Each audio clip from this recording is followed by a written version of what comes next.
addiction, prevention, recovery. Welcome to the Recovery Rebirth Podcast. Well, hello everyone, and welcome to the Recovery Rebirth Podcast. I'm Dominic. And I'm Jillian. Welcome, audience, to our episode talking about punitive versus positive reinforcement as it relates to addiction. So it's been said many times, but I'm going to reinforce it, and that is jail or punitive damages doesn't fix addiction. You cannot incarcerate away addiction. It doesn't work. The war on drugs was a miserable failure. You know, you will get arrested and you will go to jail. Yeah. It just doesn't work. So, and psychiatrists and psychologists have said it doesn't work. In order to achieve sustained sobriety, we need to have positive reinforcement over a longer period of time. And actually consequences, negative consequences, they may inhibit substance use for a little bit, but, you know, they'll stop it immediately, like going to jail, you know, but they certainly don't get to the root of the problem, nor does it address the behaviors that are occurring, which is a side effect of the problem. Like, you don't wake up one morning and say, I want to rob a liquor store. You know, that's not your goal in life. Your goal is, you know, to have a positive life. But if you're in addiction, an active addiction, a side effect of that is bad behavior, which might be robbing a liquor store because you need your next quote-unquote fix. So I'm just curious. We're going to have a little bit of just conversational talk about this. We are by far not experts, but we rely on outside resources quite often. So, Jillian, what are your thoughts on addiction, positive reinforcement versus punitive damages? Right. Well, you know, before I got into recovery, unfortunately, I probably was prone to that whole, like, bootstrap mentality, or just looking at the behavior that is a symptom of the disease, and, you know, viewing that person negatively, or, you know, like too many people viewing it as a moral failing or a weakness. But now that I have a better understanding that these are sick and suffering people whose behavior can be unsavory at times, but focusing on the fact that they're sick and suffering and not viewing them as bad, that's something, especially when I was dealing with active addiction, I had a hard time sometimes separating that ugly behavior from the person, from the human who was suffering. And I know you know, because you're super passionate about breaking bias and, you know, getting rid of the stigma attached to people suffering and struggling with substance use disorder or addiction. It is most people that I have interacted with and met in recovery don't remember a whole lot of stories about, I grew up in a family where I felt very loved and supported by my family, or, you know, by my parents. I felt super validated. You know, it was like an ideal upbringing. Not to say that those people couldn't struggle with some sort of addiction, but what I've experienced, what I personally experienced, and what I've seen others, what I've heard them share is, you know, there's a lot of trauma in childhood for most of us. Lots of it. So, you know, we often turn to maladaptive coping mechanisms, sometimes called, like, you know, character defects or shortcomings. So we weren't equipped with tools to cope with these things in a healthy way. So we turn to unhealthy ways of coping. Not because we're bad people, but because we're hurting people, and we're just trying to figure out in our own way to deal with our pain. Unfortunately, those of us that turn to some sort of, you know, and as we've said many times, addiction takes on many forms. You can be addicted to shopping, to gambling, to grief, to sex, to dysfunctional relationships. It doesn't have to be a substance. But it's a way that we're trying to deal with that pain and numb out that pain. And we don't I don't think we ever really mean to hurt others. I know I didn't, but treating me like a bad person, or it's like when you're training a puppy. I have not really done this, but say you're training a puppy and it piddles on the floor because it's learning, and then you like beat it. That's not teaching it. Use negative, that punitive, like your approach. Sending people to prison because they struggle with some sort of addiction is not teaching them to, it's not helping them to recover. They're learning how to be a better criminal, right? Well, that's a big topic right there. Is jail teaches people to be better criminals, and it's been proven that programs, 12-step recovery programs that continue the positive reinforcement on an ongoing basis for an indefinite period of time, it's been scientifically proven that helps sustain long-term recovery, being in a lifetime lifestyle type program. Okay, so if you take a person out of that because of a relapse or presenting symptomatic, as I like to say, if you present symptomatic for addiction, locking people up is only positively reinforcing the bad behavior. And actually, I'm a big proponent of treatment courts. I believe treatment courts are one of the best things that ever happened in the judicial system for persons in addiction, because it does give them other options. But if somebody violates in treatment court, they're often sent to jail. And what we're seeing is that you almost get a reward for relapse in that situation. Like going to jail for some people has become, sadly, normal. Right. And adulting is hard. I don't know about you, Jillian, but adulting is not easy. There are days when I wish I were a kid again, getting taken care of and fill my lunchbox and send me off. Are you kidding me? Yes, sign me up. But adulting is hard. So what do? We put people in jail where you get 3 meals a day. Your schedule is made for you. You don't have to worry about phone calls and bill collection and all of the stresses. So it's almost like a reward in some cases for people who are struggling with adulting. What I propose, what we should do is, instead of sending them to jail for a weekend because they violated and quote-unquote dropped dirty, which is the term on the street that's used for presenting symptomatic for addiction. Right. If that happens, what we do is we increase the treatment level in some way, shape, or form. What do you think of that one? So if let's say you're diabetic and you forget your insulin and your blood sugar gets low, and by the way, one of my friends, her brother was diabetic, and he could be a real jerk when his blood sugar got out of whack. They didn't send him to jail. They gave him his medicine. Right. So if we could just, and I know this is, preaching to the choir, but if we could just treat it like a real disease and not a moral failing, and not, just like we do other diseases. If somebody is in remission for cancer and then their cancer comes back, you don't send them to jail. You give them treatment and you surround them with love and support. And if we could just do that with people who are sick and suffering with addiction. I agree 100%. And I'm glad you said it. I'm glad it wasn't just me. I'm glad it was reinforced by another person. And I know there are people around the country right now that will back us up on what we just said. We can't incarcerate it away. Nope. And we should treat it like a disease, because it is a disease. And if you present symptomatic at the emergency room for dementia, I mean, they don't call the state police on you. Right. But you present symptomatic for addiction and you have the same symptoms. Yeah.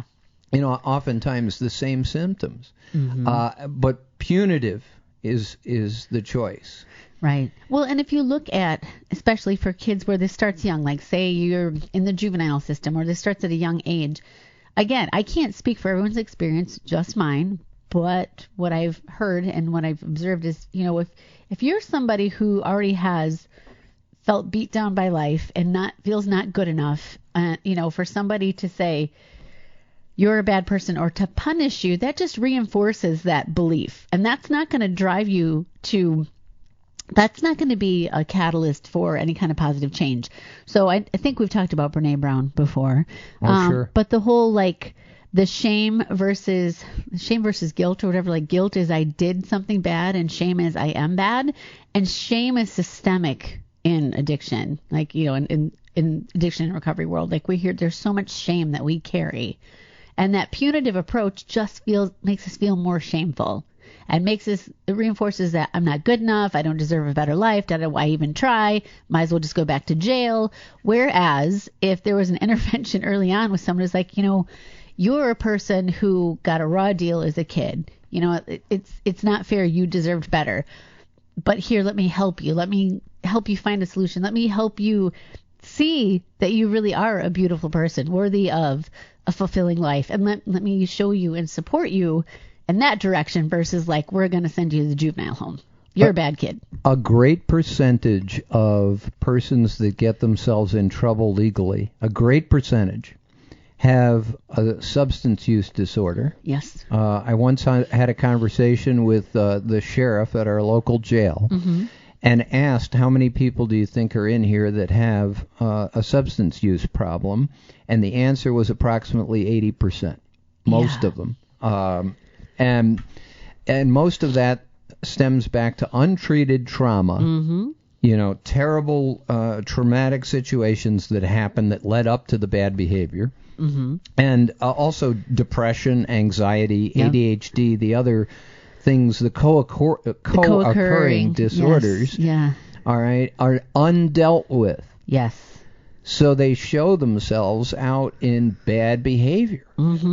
And our choice is to lock people up in jail. And that just, we know it doesn't work. Why do we keep doing it? Right. Well, and when you look at those kind of, how do you ignore such staggering percentages? How do you just ignore that link? Like, oh, turns out 80% of people we've incarcerated are struggling with substance use disorder. Okay, well, let's just carry on as we were. Like, you know, just I don't understand.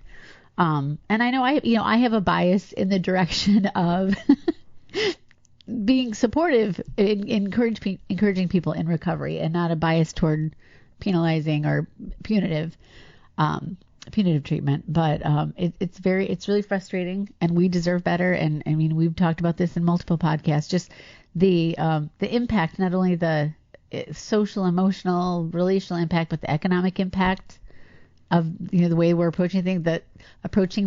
The number of people dying from this disease. The families that are affected and the generational curse that is passed on to the next generation. So you've got parents who are messed up, passing it along to kids who become messed up, and they pass it along to their kids. Yes. Yeah, so we know it's not working, and what we need to do is emphasize more treatment. Now, don't get me wrong. I'm not talking about violent criminals who have hurt people. I'm not talking about, you know, somebody. I'm not talking about a drunk driver who kills someone with their vehicle. That's takes things to a different level. I'm not talking about somebody who shoots someone in an armed robbery or home invasion. All right. I'm not a proponent of, you know, we need to coddle folks like that. You know, violent behavior should not be tolerated in any way, shape, or form. However, most of the people incarcerated with the substance use disorder have committed crimes, but they're nonviolent. Right. They're bad, and they've certainly caused problems, but they're nonviolent. And if we get to the root, the analogy I like to use is if you're weeding, a garden or your lawn, and you rip dandelions off at the top. Yes. They grow back the next day. You don't get rid of the dandelions. They're gone for a second, so you don't see the unsightly weeds. But what happens is they grow back the next day. Now, if you get to the root of the dandelion and dig down deep, then it doesn't grow back. So not only have you eliminated this quote-unquote problem from view, but now you've fixed it so it won't come back so easily.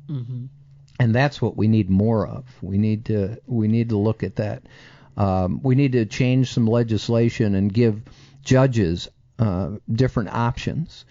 You know, there's even I just got back from a national conference recently, and there was some talk about, in certain circumstances, not all, but in certain circumstances, a person may actually be committed to treatment like they used to for mental illness. They used to, you could have your brother or sister or spouse committed to an institution if they were becoming dangerous. Yes, I've had to do that with my mom.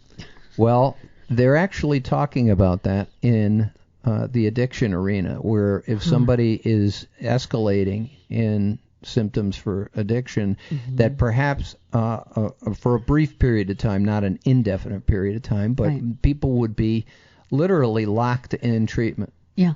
And that I don't know. I'm on the fence about that one. I need to look at more study and hear more about it. But it sounds to me like in some cases that would be better than jail. 1,000%. If you had to lock somebody in treatment and make them go to counseling and try to dig out the trauma and figure out what's going on with people, and they go to support group meetings and they're meeting other people who have the same problems so they can relate, isn't that better than sending somebody to jail where they're going to share a cell with somebody who maybe is going to teach them how to break into houses better, or here's what you need to do if you're going to steal a car, come on. I mean, this is why recovery and treatment works. And from my personal experience, again, because you're being connected with the solution. And you're also, when I hear other stories, I feel less shameful, because it's that shared experience of like, oh, you too, like you've been through this too. And there's just something about it that works like nothing else. With all due respect to therapy, I still do therapy, but sitting in rooms with people where we have that common thread of, for me, it's been, my recovery story is evolving, but for a long time it was how I was affected by other people's drinking or use of, substances, or or my mom's mental illness. And even though that's separate, but it's all kind of that relationship is kind of where all my stuff stems from. But just to be in rooms with people where they've gone through it too, and then to see that there is hope and that they've actually gone on to not just survive but thrive, like that's what helps change people's lives. That's what puts us on a different path. And while I agree with you wholeheartedly about, we're not giving a free pass to violent criminals. Right. I also know from being the person who's been deeply affected by somebody's drinking, one of the most frustrating things for me was their lack of wanting to take accountability. So we're not also, because there is some very frustrating and, just really frustrating behavior that we might experience in our loved ones who are struggling. That's why where the magic of boundaries and those things kind of come in. So we're not, as individuals, required to remain in relationships with somebody, or maybe have strong boundaries if their behavior, if they are sick and if they're not in that place where they're seeking recovery. It's okay to have boundaries, but we don't have to vilify them. Like, to get to that point where I was like, okay, your behavior is hurtful for me, like this isn't healthy, I'm not allowing this in my life, but I don't think you're a terrible person. Right. So to get to that point where I don't wish anything bad to happen to you. I mean, with my mom, she is just too, and she does have some addiction aside from her mental illness. Like, it's just too much for me. Like, I can't maintain my serenity and have much of a semblance of a relationship with her. I saw her last week for the first time since my brother died in over a year. And I'm telling you, I think that I can handle maybe one interaction annually with her. And that's about it for me. And it's not because I'm not angry at her anymore, but I just know for my well-being, she's not necessarily a safe person for me to be around. But for those of us who are really struggling with seeing the ugliness of somebody's disease and the hurtful words and the lies and the betrayals, I've been there. But for my recovery and my serenity and to have a happy, a peaceful life. I'm not always focused on happiness so much anymore. Right. Peace is more of a goal than happiness. I had to separate myself from that person. I had to detach ultimately with love at some point, not right away. But, just to still be able to love them from afar and not vilify them. Because just to take that for a second, if I can interrupt for a second, what happens in society a lot of times, you related a personal story between you and your mother. But in society, what we have is a group of the general public that some of those people don't understand that addiction is a disease. Right. And look at it as a moral failing, and get those people off the streets, lock them up, punish them, will show them is the attitude. And it's part of it is because you had to separate yourself from the person to keep your own peace and sanity. So what we want to do as a society, the royal we, is get these people out of my sight so I don't have to watch them on the street begging for money, or I don't have to watch them on the news ODing, because they're locked up and we don't have to look at them anymore. And really, it costs a lot of money. It costs a lot of money to incarcerate somebody. Yes. That same general public that's out there saying, lock them up, get them off the street, I'm sick of looking at them. Those people that are angry like that, and don't understand about the disease of addiction, don't have a clue about it, they don't realize that they're paying a fortune. Yes. Those are those same people that are yelling, get them off the street and lock them up. Oh, don't charge me those taxes. I don't want to. You're increasing my taxes again? Yeah, because we're doing what you said. We're locking a bunch of people up, and it costs $40,000 a year to keep a prisoner in jail. So, start adding it up. 40 becomes 80, becomes 120. It keeps going. So, your taxes are going up too. So you can't have your cake and eat it when you're complaining about people in addiction. Right. What we need to do is fix it. Right. We need to fix the addiction problem by getting to the root. And that means more treatment, a lot more treatment, a lot more follow-up. Recovery coaches don't get enough credit. Recovery coaches need to be paid more. And recovery coaches need to be more plentiful. Yes. Because, once again, a proven fact in studies is that continued follow-up helps sustain long-term recovery. Just like with any other illness. Well, cancer patients get standard follow-ups and standard checkups. And heart disease, standard checkups, standard follow-ups. Dementia, standard, it keeps going. And with addiction, you get acute symptoms treated, and then you're back on the street. Acute symptoms treated, back on the street. Or locked up, get them out of my sight, back on the street. Back locked up, get them out of my sight, lock them up, back on the street. It's a recidivism cycle that just doesn't end. Yes. So what if we decided to take that $40,000 a year and invest in treatment and recovery? Here's an idea. Instead of incarceration, for example. Like, what would perhaps that investment would allow that person to be a prospering person of society, who might be somebody you'd want to invite to dinner and not, who knows? I have a very difficult time with people who dehumanize people because of their addiction, or mental illness or whatever it is. I have a very difficult time. Like, I want them out of sight, out of mind because it's uncomfortable for me to see them. Well, invest in something that actually works. Invest in the solution, and then maybe they won't be imprisoned for years and years. Maybe that time and money invested in helping them get treatment so they can live full, flourishing lives. Exactly. Just a thought. Do you know our state hospitals are all but out of business? State hospitals used to be the place to help the mentally ill. What's going on with a lot of empty buildings and minimal amount of services at state hospitals these days? We're not sending them a ton of money to expand services. Right.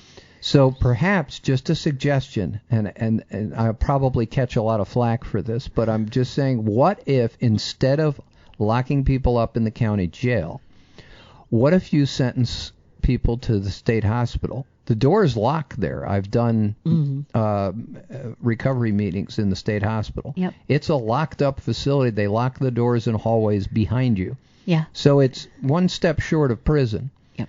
The difference is you could pay people instead of guards to guard them and just keep them from killing each other. Yeah. You could pay people to do recovery coaching. Mm-hmm. You could pay social workers to work there, a lot more social workers to help get people connected to resources and do counseling. Mm-hmm. You could pay addiction psychiatrists to be employed there and deal with the addiction problem, get to the root. Yep.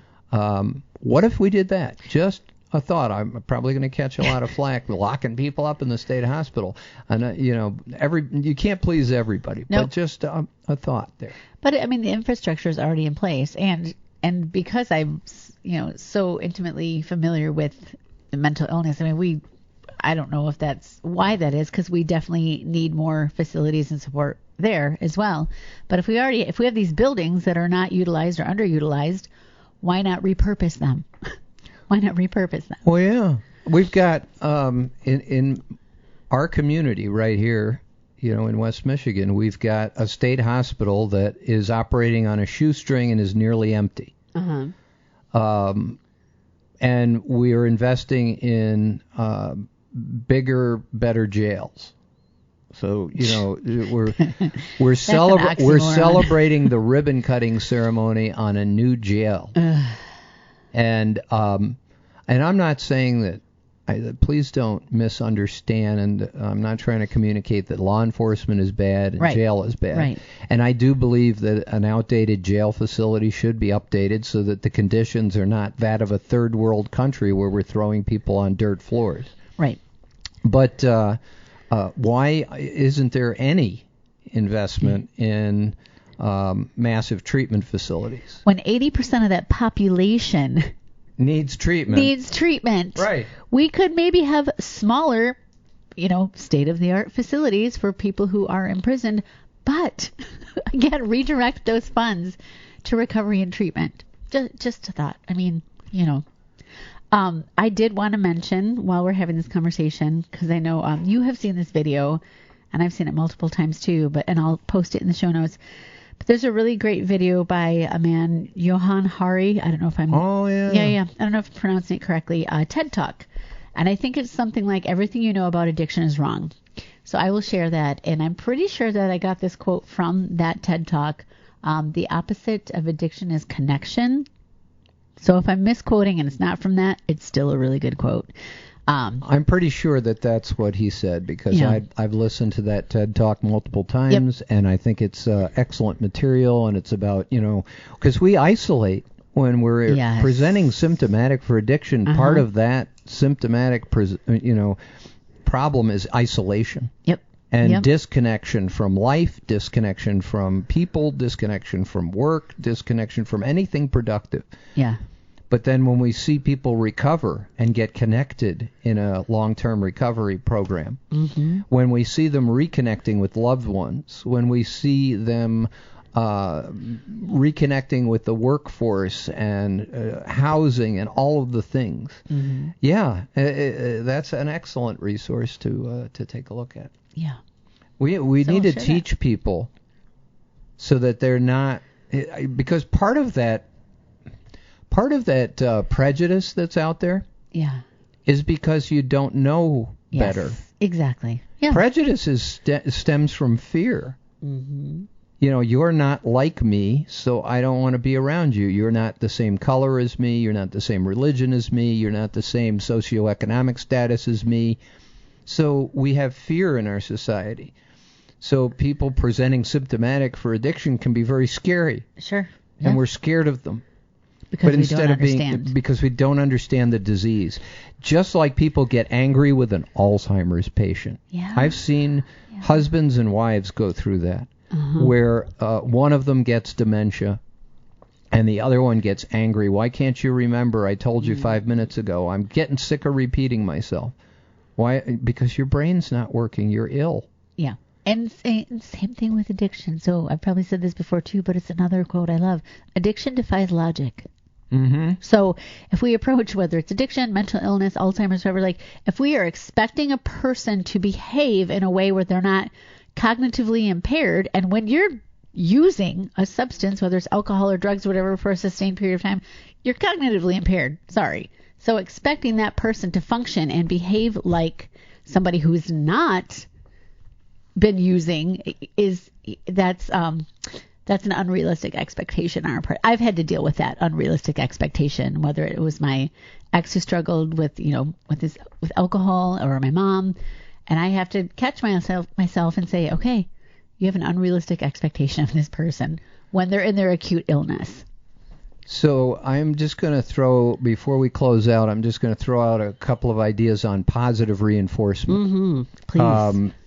Positive reinforcement works, and we know it works. Once again, just do some study and research out there. Positive reinforcement does work. So with addiction, a lot of times what we do is we take the care that is given to them and then cut it off as a person gets well. Mm-hmm. But if we create a continuum of care, and let's say in the treatment court systems, let's say you reach a milestone, and instead of just graduating from phase 1 to phase 2, let's say you got some movie tickets. You could go to the movies as a social activity. So people that are achieving success in treatment courts, let them go to a movie or something like that, or even just watch a movie in the environment that they're in, whatever. Gift cards, buy a coffee gift card. Little small positive reinforcements. Once again, it costs a lot of money to keep them in jail, so I know there's going to be people out there that say, what do you mean we're sending them to the movies and giving them gift cards? Well, it costs a lot of money to send them to jail. Probably more money than a coffee gift card. A lot more money. Guaranteed. So think about that before you bristle up and say we're not going to give them gift cards and movies. They deserve to be this or that, because that's the other side of the argument. I'm pretty good at arguing both sides, prosecution and defense. I can argue both prosecution and defense. And what I'm saying is that if you take a little bit of the money that's going to get spent anyway and do the positive reinforcements over a period of time, then you're making a person feel cared for and loved, and you're continuing that positive feeling that hopefully will sustain the person longer, and then without so much recidivism, you actually reduce the costs over a period of time. Yeah. Maybe not as fast as people would like, but because I know an addiction psychiatrist went and presented to an insurance company about a plan to help people with addiction. Yeah. And everything was received very well with flying colors and interest and all of that. And at the toward the end of the meeting, the insurance company asked this doctor, how long do you think it'll take for this to all come back around and we start seeing our profits back? And he said, approximately 5 years. And they said, thank you very much, and dismissed him because that was too long. Right. But a person spends a lifetime going in and out of jail for 10 years, 15 years, 20 years sometimes. Mm-hmm. I mean, weigh it out, folks. Think about it. Think it through. You have to look at the long term. Right. Look at the long term. Thanks for discussing this topic with me, Jillian. Appreciate it. Thank you for suggesting it. Excellent topic. We'll look forward to other topics related to addiction, prevention, recovery. Please drop us a note in the blog. You could drop us a line. I also have set up an email address, podcast@vivacityventures.com, podcast@vivacityventures.com, so you can respond with a comment. You could tell me how you think I'm totally wrong, or you could tell us you really liked what we said, or perhaps suggest a topic that we should dig deeper into, because we do try to do some research. So if you think there's something we should be talking about or thinking about, please tell us. Yeah, and we're on social media, folks. Don't forget, we love to hear from you. This is for you, so please, this is your podcast. So we wouldn't be doing this if it weren't for you, and we'd love to hear from you. Yep, we're on Facebook, we're on Instagram, we're posting, and the website vivacityventures.com has got our blog entries, which is our podcast. Mm-hmm. So thanks for listening. Available on all podcast outlets, the Recovery Rebirth Podcast. Thanks, Jillian. Thank you. Take care, and we'll talk to you next time.